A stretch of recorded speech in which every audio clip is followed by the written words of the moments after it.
হ্যাঁ, অবশ্যই। দেখেন যে অবশ্যই আমাদের জন্য চ্যালেঞ্জ ছিল এই টেস্ট ম্যাচটা এখানে।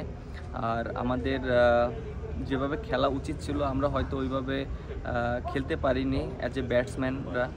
আর বোলাররা আমি মনে করি খুবই ভালো বোলিং করেছে এবং আমাদের কিছু কিছু জায়গায় যদি আমরা একটু বেটার করতে পারতাম তাহলে আমাদের এই ম্যাচটা আরও ভালো হতো। লাইক আমাদের পার্টনারশিপটা ওইরকম বড় হয়নি।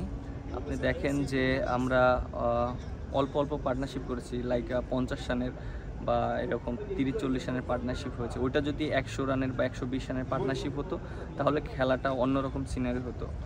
হয়তো আমরা 400 রানের কাছাকাছি গেলে আমাদের জন্য হয়তো একটু ইজি হয়ে যেত। আপনি সেকেন্ড ইনিংসে দেখেন যে আমরা ওদেরকে 150 রানের ভিতরে অল আউট করে দিয়েছি। সো এটা আমাদের জন্য মনে করি যে এই ল্যাকিংসগুলো যদি আমরা ঠিক করতে পারি তাহলে নেক্সটের জন্য ভালো হবে। হ্যাঁ, আমাদের নেক্সট ম্যাচে আমরা চেষ্টা করব যে আমাদের যে ল্যাকিংসগুলো ছিল সেগুলো ইমপ্রুভ করে আবার নতুন করে আসার জন্য। আর যেহেতু জামাইকাতে একটা নতুন কন্ডিশন এবং ওখানে নতুন পিচ থাকবে, আমরা পিচ এবং কন্ডিশন দেখে আমরা ওইভাবে একাদশ সাজানোর চেষ্টা করব যে এই একাদশ থেকে আমাদের কোনটা বেটার হলে আমাদের জন্য ভালো হবে।